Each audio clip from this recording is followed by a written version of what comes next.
Did you know that sometimes, when the wind blows through a village at night, it doesn't just move the trees, it moves shadows that shouldn't exist, and the feeling that something is watching you from just beyond sight? It was 1988 in Opara village, Oko State, Nigeria. The villagers of Opara woke to an uneasy quiet. Obi's hut was empty. His tools were neatly stacked, as if he had vanished mid-task. No footprints led into the forest, only the wind, low and whispering, seemed to answer the villagers' questions. Ayo was the first to notice it. "This isn't normal," he said, his voice tight. "Something is wrong, very wrong." By midday, 3 more villagers had disappeared, Ada, F, and young Neka. Their homes were untouched. Only their belongings remained, placed deliberately at the edge of the forest: baskets, sandals, a cooking pot. The villagers whispered among themselves, eyes darting to the trees. The village council, alarmed, called Inspector Amadi from the nearby town. Known for solving cases no one else could, he arrived late that evening, notebook in hand, skeptical but tense. "This is unusual," he said, scanning the forest edge. "Disappearances happen. But this feels deliberate." Ada, the village healer, stepped forward, voice trembling. "It is not just someone. The forest, it does not forget. It chooses. And it feeds on fear." That night, the wind picked up. It rushed through the village and into the trees, bending branches unnaturally, carrying whispers that formed words just out of reach. Shadows flickered among the trees, human shapes that vanished when anyone tried to focus. The next morning, Amadi, Ayo, and Ada entered the forest to follow the trail of the missing. The footprints became strange, clawed, deep, unnatural. Symbols were carved into trees, talismans older than anyone could remember. By noon, they found Chima. He was alive, trembling, eyes wide, whispering words no one understood. They watch, they mark, they are hungry.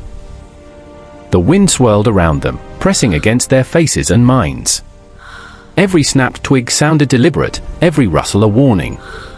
The forest itself seemed alive, patient, intelligent, waiting. That evening, another talisman appeared in the village square, glowing faintly.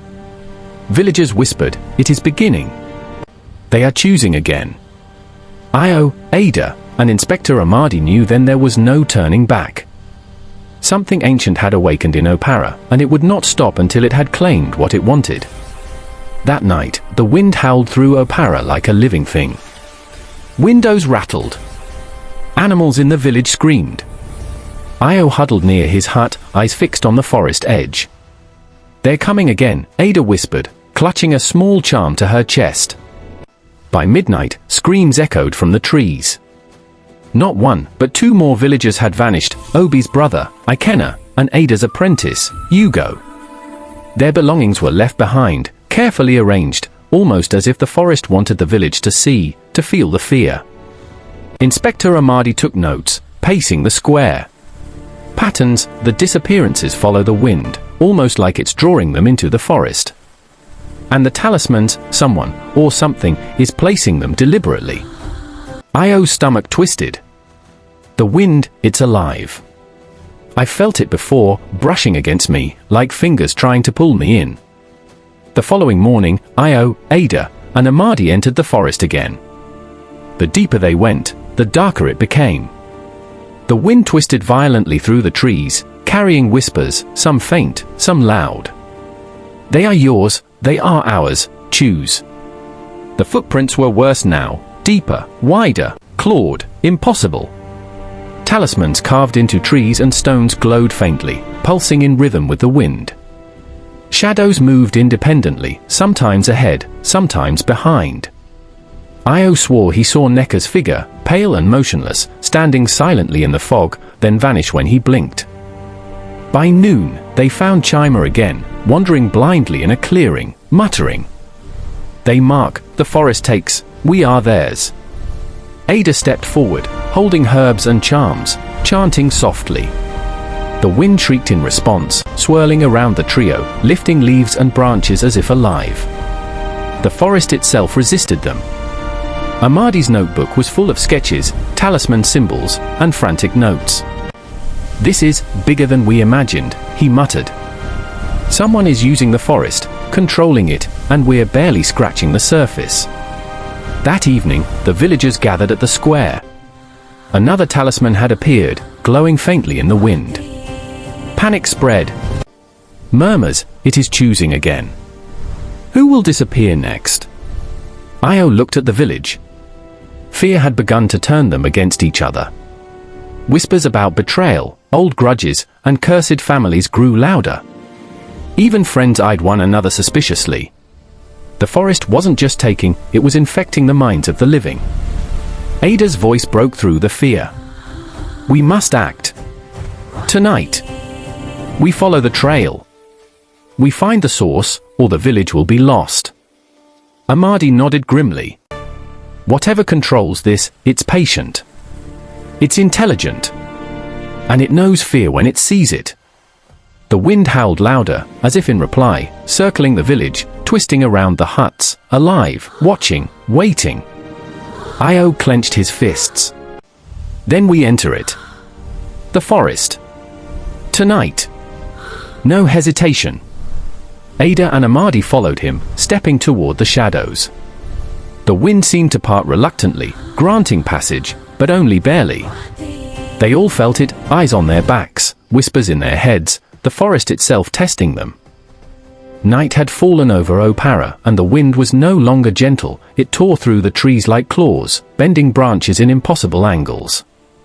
Ayo, Ada, and Inspector Amadi pressed forward, moving carefully between the twisted roots and glowing talismans that marked the forest floor.